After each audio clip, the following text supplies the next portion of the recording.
सगळ्यात सोपी रेसिपी आज आपण बघणार आहोत ती म्हणजेच रवा केक। सगळ्यात सोपी म्हणजे अगदी लहानांपासून ते अगदी मोठ्यांपर्यंत कोणीही आरामात हा केक सहज करू शकेल, केवळ एका मिक्सरच्या भांड्यामध्ये। अजिबात भांड्यांचा सुद्धा पसारा नाही, केवळ एका मिक्सरच्या भांड्यामध्ये बॅटर करून आपल्याला हा केक बेक करायचा आहे।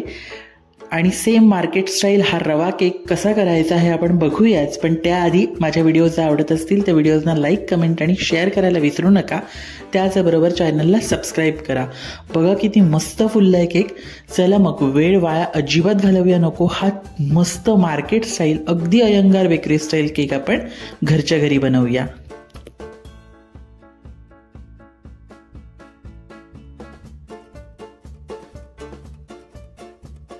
तर आज आपण बघणार आहोत मगाशी सांगितल्याप्रमाणे बेकरी स्टाईल, मार्केट स्टाईल रवा केक। तर त्यासाठी लागणारं आपण साहित्य बघूया। तत्पूर्वी केक बनवण्यासाठी आपण इथे जो टीन आहे हा सेट करून घेतलेला आहे ऑलरेडी। तर हा ॲल्युमिनियमचा टीन आहे, ह्याच्यामध्ये मी ऑइल लावून ह्याच्यामध्ये मैदा स्प्रेड करून घेतलेला आहे आणि असं डस्ट करून घेतलं नॉर्मल। सो अशा पद्धतीने तुम्ही केक टीन सेट करून ठेवायचा आहे। जर तुमच्याकडे बटर पेपर असेल तर फक्त ऑइल लावून डायरेक्ट बटर पेपर लावला तरी चालू शकतं। सो आता आपण अशा पद्धतीने केक टीन आहे हा सेट करून घेतलेला आहे। आता पुढे आपण इथे घेतलेला आहे 2 कप रवा। आता जो मेजरमेंटमधला सगळ्यात मोठा कप असतो तर त्याचा 2 कप आपण रवा घेतलेला आहे। जर तुमच्याकडे मेजरमेंट कप नसेल तर तुम्ही तुमच्या घरची वाटी जी असेल तर त्या वाटीने तुम्ही 2 कप रवा घेऊ शकता। मग मी ह्या वाटीनेच माझ्याकडे हा कप आहे तर ह्या कपने मी 2 कप रवा घेतला आहे। तुमच्याकडे जर कप नसेल तर तुम्ही वाटीने घेऊ शकता, जी पण कोणती अवेलेबल वाटी असेल त्या वाटीने तुम्ही 2 कप मोजून रवा घ्यायचा आहे। त्याच्यानंतर ज्या कपाने आपण मैदा घेतलेला आहे त्याच कपाने आपण इथं साखर घेतलेली आहे 1 कप। म्हणजे 2 कप रवा झाला, 1 कप साखर झाली। तुम्ही तुमच्याकडे जर कप नसेल तर तुम्ही कसं घ्याल, 2 वाटी रवा घ्याल, 1 वाटी साखर घ्याल, त्याच वाटीने मेजरमेंट घ्यायचं आहे। त्याच्यानंतर अर्ध वाटी आपण इथं दही घेतलेलं आहे, ओके। त्याच वाटीने तुम्ही अर्धी वाटी दही घेऊ शकता। त्याच्यानंतर इथे टुटी फुटी मी घेतलेले आहेत, तर तुम्ही तुमच्या आवडीनुसार तुम्ही कमी जास्त प्रमाणात टाकू शकता। त्याच्यानंतर इथं पाऊण कप मी तेल घेतलेलं आहे, म्हणजेच ह्या कपापेक्षा हा 1 कप आहे, अर्धा कपापेक्षा थोडं जास्त आणि 1 कपापेक्षा थोडंसं कमी, अशा पद्धतीने पाऊण कप आपल्याला तेल घ्यायचं आहे। आणि ह्याच कपाने मी 1 कप इथं दूध घेतलेलं आहे, ओके। आता ह्याचं पण बघा सेम मेजरमेंट आहे, ह्या ज्या वाटीचं मेजरमेंट आहे हे सेम आहे त्या कपासारखं। सो मी त्या कपाने मोजून दूध घेतलेलं आहे 1 कप। आणि त्याच्यानंतर इथं आपण इसेन्स घेतलेला आहे। आता मी इथं पायनॅपल इसेन्स वापरणार आहे, तुम्ही तुमच्या आवडीनुसार कोणत्याही प्रकारचा इसेन्स वापरू शकता। इथं मी 3 वेलच्या घेतलेल्या आहेत, वेलच्या। आणि त्याच्यानंतर इथं आपण घेतलेला आहे बेकिंग पावडर। तर बेकिंग पावडर बघा कशी घ्यायची, हा जो स्पून असतो हा पूर्ण सपाट स्पून आपल्याला घ्यायची आहे बेकिंग पावडर। तर अशा पद्धतीने आपल्याला बेकिंग पावडर घ्यायचे आणि अर्धा चमचा आपल्याला बेकिंग सोडा घ्यायचा आहे, म्हणजे हा सपाट चमचा आपल्याला अर्धा बेकिंग सोडा घ्यायचा आहे। तर आता आपण कृतीला स्टार्ट करूया। आता सगळ्यात आधी आपण रवा मिक्सरच्या भांड्यामध्ये टाकून घेतलेला आहे। खूप कमी वेळामध्ये होतो, जास्त भांड्यांचा पसारा काढायची गरज लागत नाही। सगळं प्रोसेस आपण मिक्सरमध्येच करणार आहोत, त्यामुळे खूप इझी आहे आणि तुम्हाला पण करायला खूप सोपा वाटेल। तर त्याच्यासाठी इथे मी रवा मिक्सरच्या भांड्यामध्ये ऑलरेडी टाकून घेतलेला आहे। आता ह्याच्यामध्येच आपण ही जी 1 कप साखर आहे तर ती टाकून घेणार आहोत। त्याच्यानंतर इथं आपण बेकिंग पावडर घेतलेली आहे ती टाकून घेऊया। आणि इथं आपण घेतलेलं आहे बेकिंग सोडा, ते सुद्धा आपण टाकून घ्यायचं आहे। त्याच्यानंतर इथं मी वेलच्या घेतलेल्या आहेत, 3 वेलच्या घेतलेल्या आहेत मी, तर त्या आपण टाकून घेऊया।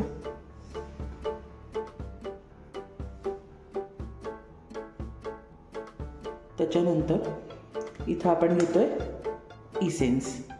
तर हा इसेन्स जो आहे आपण ह्याच्यामध्ये ॲड करूया. इसेन्स तुम्ही तुमच्या आवडीनुसार कमी जास्त करू शकता. तर आता हे जे सर्व मिश्रण आहे हे आपण मिक्सरला छान बारीक करून घ्यायचं आहे. पूर्ण पिठासारखं जितकं जास्तीत जास्त दळून घेता येईल तितकं जास्तीत जास्त हे दळून घेऊ शकता. म्हणजे खूप असं रवाळ असं थोडंसं किंवा स्मूथ टेक्स्चर आलं पाहिजे ह्या पिठाला. सो अशा पद्धतीने आपण आता हे मिक्सरला लावून घेऊया.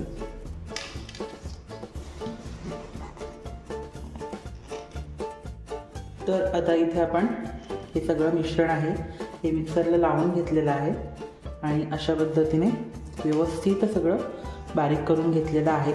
आता त्याच्यामध्ये दुसरी टिप सांगतो तुम्हाला. हे जे पीठ तयार होतं हे रवा केकचं प्रीमिक्स तयार झालेलं आहे. हे अशा पद्धतीने प्रीमिक्स तुम्ही वर्षभर करून ठेवू शकता आणि ते वर्षभर तुम्ही स्टोअर करून ठेवू शकता. आणि तुम्हाला जेव्हा कधी केक खायची इच्छा झाली तर मग फक्त काय प्रीमिक्स काढायचं, त्याच्यामध्ये दूध, तेल आणि दही आणि टुटी फुटी मिक्स करायची आणि की मग बेक करायचं. केक तयार आहे. सो अशा पद्धतीने रवा केकचं प्रीमिक्ससुद्धा तुम्हाला इथे मिळून जाईल. तर तुम्ही हे असं प्रीमिक्स करून वर्षभर स्टोअर करून ठेवू शकता. आता आपलं हे जे प्रीमिक्स आहे हे रेडी झालेलं आहे. आपली प्रीमिक्स तर रेडी झालेली आहे. आता आपण केक आपल्याला बेक करण्यासाठी आपण आधी तयारी करून घेऊया. तर त्याच्यासाठी मी इथे गॅसवर पातेलं ठेवलेलं आहे. त्याच्यामध्ये हा नॉर्मल आपला जो स्टँड असतो तर तो टाकलेला आहे आणि साधारण 10 मिनटं आपण ह्याला प्रीहीट करून घेणार आहोत. ह्याच्यावरती आता एक झाकण ठेवून द्यायचं आहे जेणेकरून वाफ बाहेर येणार नाही. तर अशा पद्धतीने आपण जे आपलं पातेलं आहे किंवा तुमच्याकडे कढई असेल तर कढई वापरू शकता, कुकर असेल तर कुकर वापरू शकता. तर ती किंवा ओव्हनमध्ये करणार असेल तर ओव्हनमध्ये करू शकता. पण ज्याही गोष्टीमध्ये तुम्हाला बेक करायचं आहे तर ती गोष्ट आधी 10 मिनटं प्रीहीट करून घेणं गरजेचं आहे. तर आपण पातेलं आता 10 मिनटं प्रीहीट करायला ठेवलं आहे. आता आपण पुढची प्रोसेस बघूया. आता ह्याच्यामध्ये आपण दही घालणार आहोत.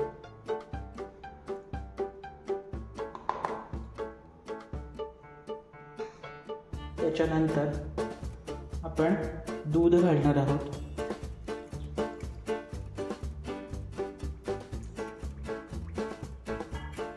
आणि केक खाताना त्याचा घास बसू नये किंवा तो दाताला चिकटू नये, घशाला चिकटू नये त्यासाठी आपण इथे व्हेजिटेबल ऑइलचा वापर केलेला आहे.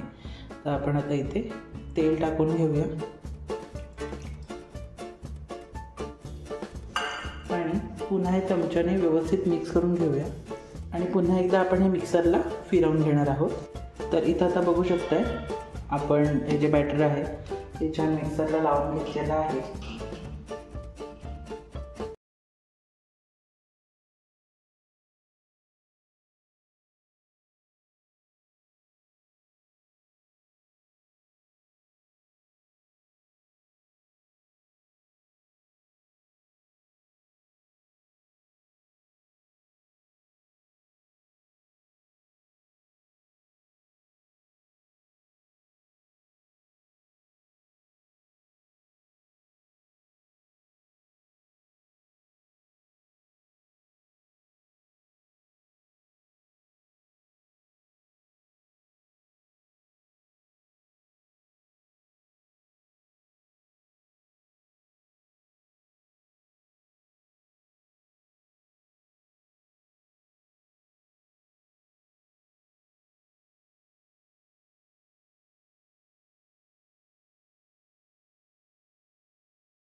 आणि ह्याला व्यवस्थित टॅप करून घ्यायचं आहे आपल्याला.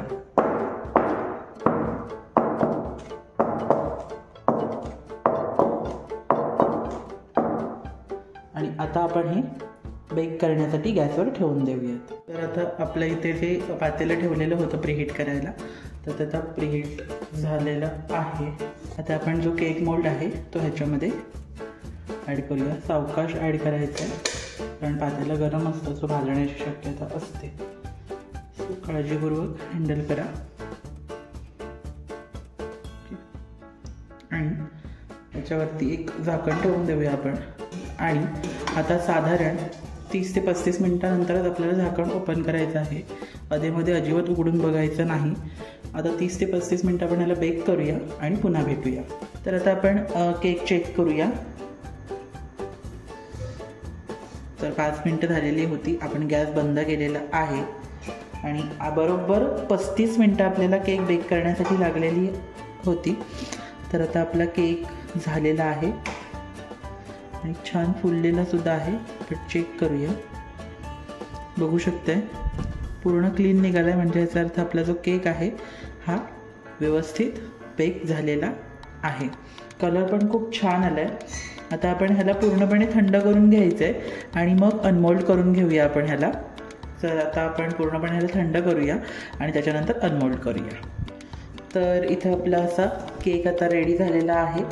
आता तो नॉर्मल थंड झालेला आहे केक। आपण साईडच्या ज्या एजेस आहेत त्या सोडवून घेतलेल्या आहेत, बघू शकताय।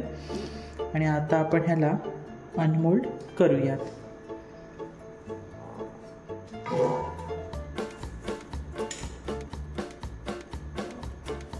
बघा खूप इझी अनमोल्ड झालेला आहे, अजिबात टॅप करायची पण वरती गरज लागलेली नाही। खूप इझी असा आपला जो केक आहे हा अनमोल्ड पण झालेला आहे, बघू शकताय। मस्त स्पॉन्जी झालं, एकदम खूप भारी झालेला आहे। बघा कलर पण खूप छान आलेला आहे साईडून, सेम अगदी जसं आपण मार्केटमधून आणतो तसा।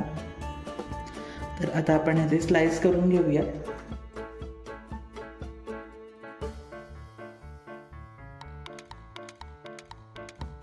हे आपण स्लाइस करून घेतलेले आहेत सगळ्या केकचे। खूप मस्त कलर आला आहे आणि टुटी फुटी खूप छान दिसत आहेत केकवरती आणि अगदी मार्केटसारखं झालं आहे, बघू शकताय।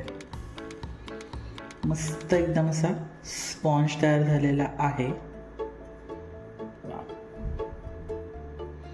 कशी वाटली केकची रेसिपी मला कमेंट करून नक्की सांगा। आणि त्याचबरोबर अशा पद्धतीने रवा केक किंवा मी मगाशी सांगितलेला प्रीमिक्स असं तुम्ही वर्षभर स्टोअर करून ठेवू शकता आणि खूप मस्त लागतो, सेम मार्केटसारखा। नक्की करून बघा, कलर किती सुंदर आला आहे ते सुद्धा बघा। आणि रेसिपी आवडली असेल तर मला माझ्या व्हिडिओला लाईक करा आणि त्याचबरोबर मला कमेंट करून नक्की सांगा। आणि तुम्हीसुद्धा अशा पद्धतीने रेसिपी नक्की करून बघा। आणि जर काही कळलं नसेल, मेजरमेंटमध्ये काही अजून प्रॉब्लेम असेल तर मला कमेंट करून सांगा, मी तुम्हाला त्याचे उत्तर नक्की देईन। पुन्हा भेटूया एका नवीन व्हिडिओसोबत, तोपर्यंत आपलं नेहमीचंच चमचमीत खा आणि तंदुरुस्त रहा। धन्यवाद।